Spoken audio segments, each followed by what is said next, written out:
صاحب جی نحمدہ و نصلی علی رسولہ الکریم اما بعد فاعوذ باللہ من الشیطان الرجیم بسم اللہ الرحمن الرحیم.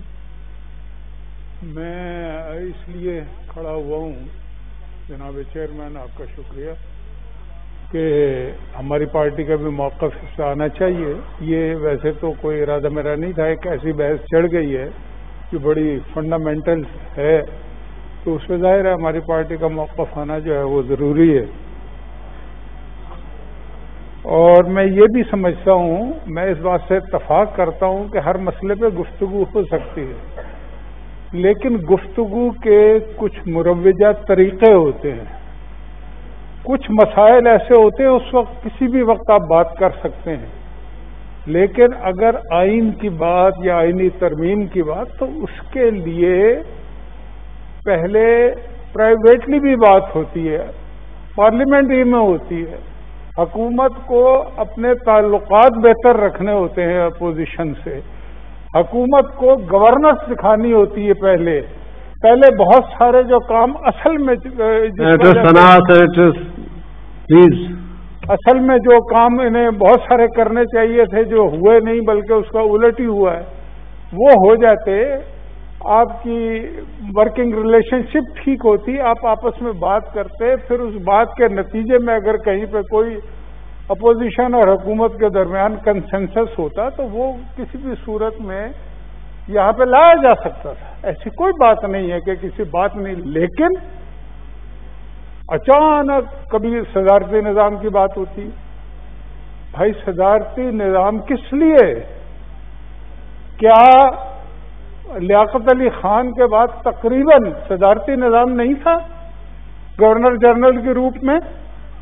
پھر سکندر مرزا کے دور میں کیا صدارتی نظام نہیں تھا؟ پھر ایوب خان کے 11 سال جو تھے وہ صدارتی نظام کے نہیں تھے؟ جس میں پھر یحییٰ خان آیا، کیا وہ صدارتی نظام نہیں تھا؟ اور جب یہ ملک 2 لخت ہوا تو اس وقت صدارتی نظام تھا جناب چیئرمین. یہ لوگ باتیں کر لیتے ہیں، ہسٹری پہ نظر نہیں رکھتے. اس ملک کے ٹکڑے کر دیے گئے اس صدارتی نظام نے، اس لیے کہ عوام کو شامل نہیں کیا، جمہور کو شامل نہیں کیا، عوام کی رائے کو شامل نہیں کیا. جو ہمارے اکائیاں تھیں مختلف ان کو اگنور کیا، بلکہ ان پہ چڑھائیاں کرتے رہے، فوجی آپریشن ہوتے رہے بلوچستان میں، اور سیاستدان جو ہے ان کو سزائیں دی جاتی رہیں. اللہ اکبر اللہ اکبر. اشہد ان لا الہ الا اللہ.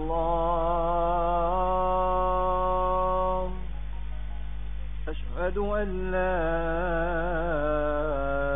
الہ الا اللہ. اشہد ان محمد رسول اللہ. اشہد ان محمد رسول اللہ.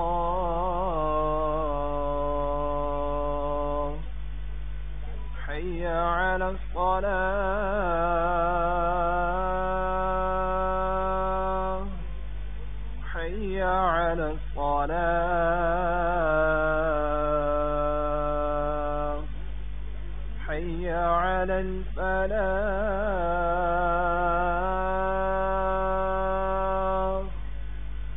حی علی الفلاح.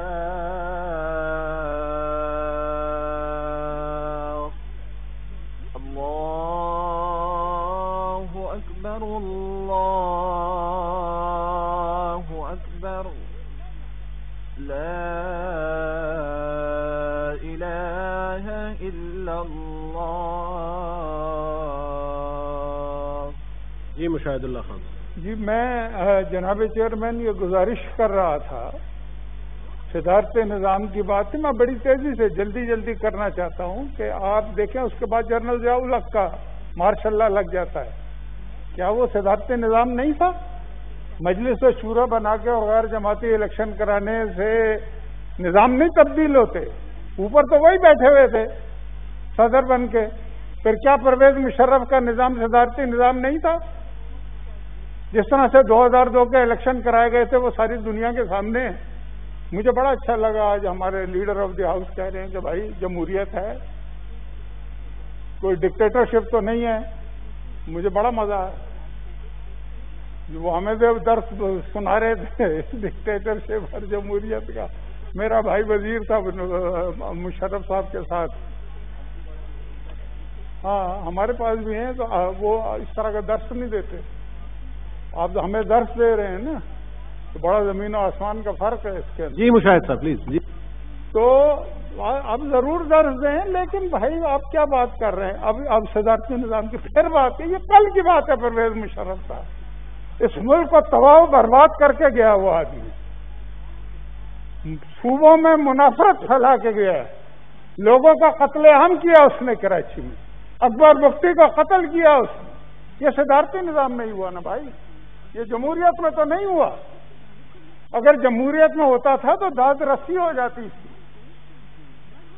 میں یہ کہنا پھر NFC بھائی آپ یا تو سارے کام کر چکے ہوتے, یا تو آپ نے جرمنی اور جاپان کی سرحدیں واقعی میں لا دی ہوتی,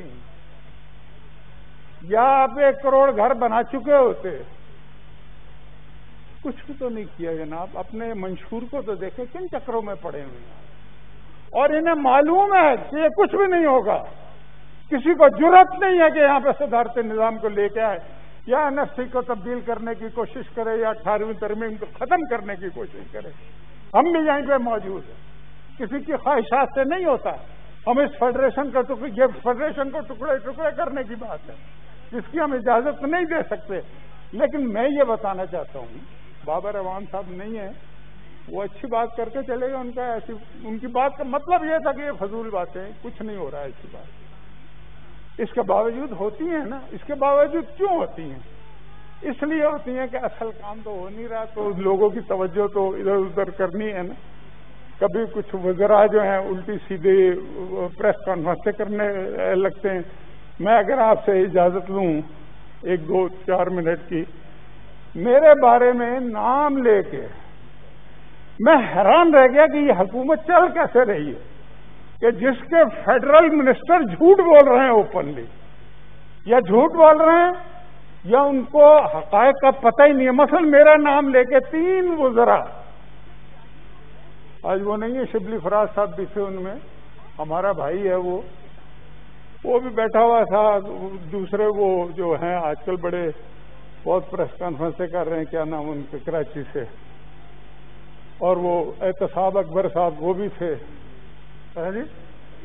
ہاں علی زیدی صاحب, وہ یہ کہہ رہے ہیں میرا نام لے کے کہ یہ تباہ اس لیے ہو گئی کہ مشاہد اللہ نے اپنے بھائی بھرتی کرا لیے. پھر اگلے دن وہ دوبارہ وہ فواد نے پھر کہا, دبو صاحب نے پھر کہا کہ جی اس کے 13 یا 17 رشتہ دار ہیں. یار تو خدا کا نام لو, اگر میرے ہوں آپ ضرور بات کریں مجھے کو, اور ریکارڈ پہ. اچھا پہلے جب میں کہا تھا تو میں نے اس مینجمنٹ جو اس وقت کی ہے یہ کی ہے جناب چیئرمین, کون سے نام مناسب بھائی ہے وہ تو چیئرمین صاحب کو نہیں, ابھی کوئی ایسی جب وہ تو ضرور کریں گے. اگلے مارچ میں ہم چیئرمین بنوا دیں گے, پھر آپ حذف کر دیں. جی پلیز بتائیں. ٹھیک ہے, تو میں یہ کہنا چاہتا ہوں کہ وہ فرما رہے میں, آپ دیکھیں یہ حکومت چل کیسے رہی ہے. فیڈرل منسٹر ہے میرا ایک بھی بھائی, میں چیلنج کرتا ہوں, میں سینٹ سے استعفیٰ دے دوں گا, کوئی ثابت کر دے کہ میرا کوئی ایک بھائی, میرا ایک کزن, کوئی ایک رشتہ دار, یہ 13 اور 17 تو دور کی بات ہے, اگر آج PIA میں ہے, مجھے یہ حکومت ثابت کر دے, میں ریزائن کر دوں. اور اگر ثابت نہیں کر سکے تو اپنا منہ پھر خود ہی کالا کر لیں. مجھے شبلی فراز نے نہیں کی بات, میں اس لیے کرنا چاہتا ہوں, لیکن میں سوچ رہا تھا اس کو پتا ہے اس بات کا کہ یہ جھوٹ بول رہے ہیں, غلط بیانی کر رہے ہیں، اور پھر پتہ نہیں کیا ہوگا کہ جی یوٹیوب میں یہ لکھا، یوٹیوب میں صحیح باتیں لکھی ہوئی ہوتی ہیں، یوٹیوب میں تم لوگوں کے بارے میں جو کچھ لکھا ہوا وہ پتا، ہم تو اس چکر میں ویسے بھی نہیں پڑھتے جی۔ لیکن میں یہ کہنا چاہتا ہوں کہ میں نے اسٹینڈنگ کمیٹی کی طرف سے لکھ کے بھیجا تھا اس موجودہ مینجمنٹ کو کہ جی یہ وہ سائنس ٹیکنالوجی کے وزیر جو ہیں انہوں نے میرے پہ الزام لگائے تھے، یہ درست ہیں، انہوں نے مجھے لکھ کے دیا ہوا ہے آفیشلی، یہ سارے الزامات درست نہیں ہیں۔ وہ پھر وہ جناب اس نے مجھے یہ کہا کہ یہ مجرم ہے پی آئی اے کی، پی آئی اے کا تباہ آپ نے کیا، پی آئی اے کو زمین بوش کر دیا، ایک ایسا اسٹیٹمنٹ دیا کہ جس سے صرف یورپ کے اندر 33 ارب ڈالر نہیں 33 ارب روپے کا نقصان ہوگا ریونیو میں۔ اب برطانیہ ہو گیا، امریکہ ہو گیا، اور اللہ خیر کرے اب یہ کئی سالوں پہ چلے گا محیط، اور پھر وہ پرائم منسٹر صاحب نے ان کی حمایت کی بجائے اس کے کہ اس کو ہینڈل کرتے، ہینڈل کچھ نہیں ہو رہا، چلیں صدارتی نظام لانے،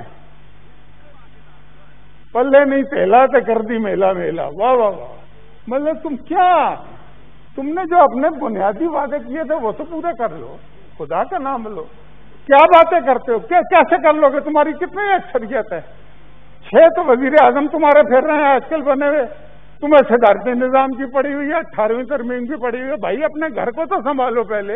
جی سر، آپ اس ملک کے عوام رو رہے ہیں جناب والا، پی آئی اے کے پائلٹس کے ساتھ میں سر ایک دو منٹ اس پہ بھی بات کر لیتا ہوں، آج کل اس پہ بڑی بات ہو رہی ہے، میں بڑے عرصے بعد آیا صاحب بل پہ بات ہو رہی ہے جی، میں بل ہی ہے نا، یہ ساری کون سی بل کی باتیں ہوئی، میں یہ کہنا چاہتا ہوں کہ یہ اتنا ظلم ہوا ہے، آپ یہ دیکھیے کہ یہ شوق، یہ نہیں، میں حیران ہوتا ہوں کہ یہ حکومت کیسے چل رہی ہے، ہر آدمی کو ایک شوق ہے۔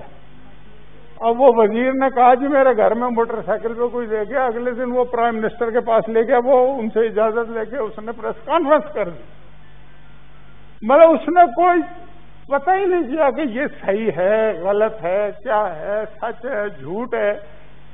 اسی طریقے سے یہاں پہ وہ وزیر صاحب نے وہ پی آئی اے کے پائلٹوں کے بارے میں، بھائی تم پہلے انویسٹیگیشن تو کرو، اور پی آئی اے کی مینجمنٹ تو خیر وہ ماشاءاللہ انہیں تو 3 سال کی ایکسٹینشن چاہیے تھی، لے لی انہوں نے۔ یہ اصل میں ہو یہ رہا ہے کہ یہ ملک تباہ و برباد ہو جائے، ہمارے فائدے کے کیسا ہو سکتا ہے، کرپشن کیسے، ایسی کرپشن ہو رہی ہے کہ کچھ ہی عرصے بعد پتہ لگنے والا کہ کتنے لوگ جیلوں میں ہوں گے۔ میرے نوٹس میں ابھی اس مسئلے پہ بات نہیں کرنا چاہتا، تو بات یہ ہے کہ پی آئی اے کا جو کچھ حشر ہوا ہے، بجائے اس کے کہ اس کو سنبھالتے، آپ نے ان پائلٹس پہ، پائلٹ ہر 6 مہینے بعد مجھے پتا ہے ان کا ایگزام لیتی ہے، اور پھر مجھے بھی ایک بات بتائیں، پہلے بھی انہوں نے لوڈر اس طرح کے، جس پہ میں نے کہا تھا کہ بھئی آپ ان کو کم سزا دیں، اس لیے کہ ان کا جہاز اڑانے سے کوئی تعلق نہیں ہے، نہ وہ انجینئر ہیں نہ کچھ ہے۔ میں یہ سمجھتا ہوں کہ اگر کسی کی غلط ڈگری ہے، جعلی اسناد ہیں، اس کے پاس لائسنس ٹھیک نہیں ہے، تو اس کو بالکل اس کو سیک بھی ہونا چاہیے، لیکن یہ کون سا طریقہ ہے؟ آپ کو انویسٹیگیشن کا، یہ سارے ان کے وزیروں کو یہ کیڑا ہے کہ ایک دم پریس کانفرنس کر دو، ٹی وی پہ آ جاؤ، ٹک کر چل جاؤ اور گھر میں جا کے سو جاؤ، اور کچھ نہ کرو، اور اپنی وزارت کا کوئی کام نہیں کریں گے۔ وہ ایک ریلوے کے شیخ چلی ہیں، مطلب 87 حادثات ہو چکے ہیں جی، ایکسپنج کر دیا جی، کہ کیا ایکسپنج کر دیں؟ چلیں جی آپ مشاہد صاحب بس کریں، مہربانی کریں، کیا ایکسپنج کیا کر دیں؟ وہ انہوں نے جو پوائنٹ، وہ ان کا یہ کام نہیں ہے یہ کہنا ایکسپنج کر دیں، پتہ ہونا چاہیے رولز کا۔ جی ٹھیک ہے، آپ کا صرف حق ہے، کسی اور کا حق نہیں ہے۔ ٹھیک ہے مشاہد صاحب ذرا بل پہ بات کریں۔ دلی پہ بات کر رہے ہیں، میں پھر کہوں گا کہ شیخ چلی مسخرے انہوں نے اکٹھے کیے ہوئے، اپنی وزارتوں کی باتیں نہیں کرتے اور وہاں پہ جاتے نہیں ہیں، ریلوے خسارے میں جا رہا ہے، پی آئی اے میں خسارے میں جا رہی، وزیر کہہ رہے ہیں جی فائدے میں جا رہا ہے۔ یار تو خدا کا نام لو، آپ قرضے اتنے لے چکے ہیں، مطلب کہ اتنے قرضے جی پچھلی حکومتوں، بھائی پچھلی حکومت کے جتنے قرضے تھے ان سے تو 3 گنا زیادہ آپ نے لے لیے، باقی مال کدھر گیا ہے؟ تو جناب چیئرمین میں آپ کا شکریہ ادا کرنا چاہتا ہوں کہ یہ صدارتی نظام اس کو یہ عوام کے نمائندے جو ہیں نا جینون وہ ہر کام کر سکتے ہیں. آپ نہیں ہیں, آپ سلیکٹڈ ہیں. آپ انگلی پہ سوار ہو کے آئے ہیں اور انگلی اب نکلنے والی ہے. Thank you.